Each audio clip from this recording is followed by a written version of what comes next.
By name যদি নাও পারা যায়, কারণ ব্যাংকগুলোর একটা বৈশিষ্ট্য আছে, সুইস ব্যাংকের একটা বৈশিষ্ট্য হচ্ছে গোটা পৃথিবীর যত দুর্নীতিবাজদের টাকা রাখার নিরাপদ জায়গা হচ্ছে সুইস ব্যাংক। ফলে তারা আমাদেরকে অনেক নীতির কথা শোনায়, অনেক নীতি দেখায়, কিন্তু দেখবেন যে আমেরিকাতে গোটা দুনিয়ার স্বৈরাচারীরাই তো তাদের টাকা নিয়ে গিয়ে ওখানে বসে থাকে। আমেরিকা গোটা দুনিয়াতে ডেমোক্রেসি শেখায় না, আর ডেমনদেরকে তো ওখানে আশ্রয় দেয়। সুইজারল্যান্ড তো একটা নিরাপদ শান্তির দেশ, তারা বলে।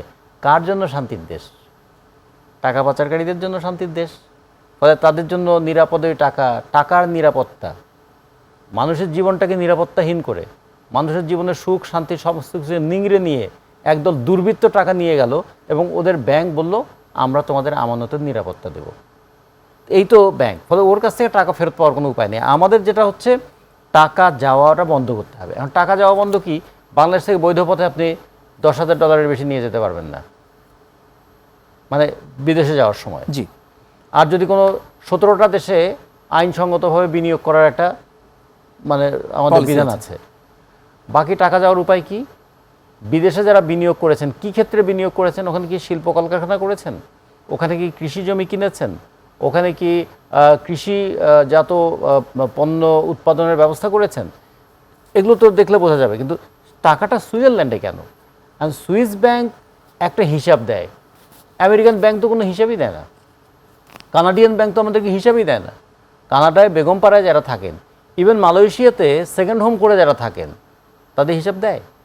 আমরা মাঝে মাঝে আগে হিসাব দেখতাম, মালয়েশিয়াতে 5,500 মানুষ তারা সেকেন্ড হোম করেছেন। তার মানে বাংলাদেশকে ভালো লাগে না, কিংবা তাদের ভালোবাসাটা এত দেশের প্রতি এত গভীর, এত বিরাট ব্যাপক ভালোবাসা যে এই ছোট্ট 1,47,000 বর্গমাইলের জায়গার মধ্যে ভালোবাসাটা টেকে না বলে দ্বিতীয় বাড়ি করে সেখানে কিছু তারা ভালোবাসা জন্ম নিয়েছেন, দিয়েছেন। তো ফলে এই লোকদেরকে কি আমরা কখনো ধরতে দেখেছি? দেখি নাই তো।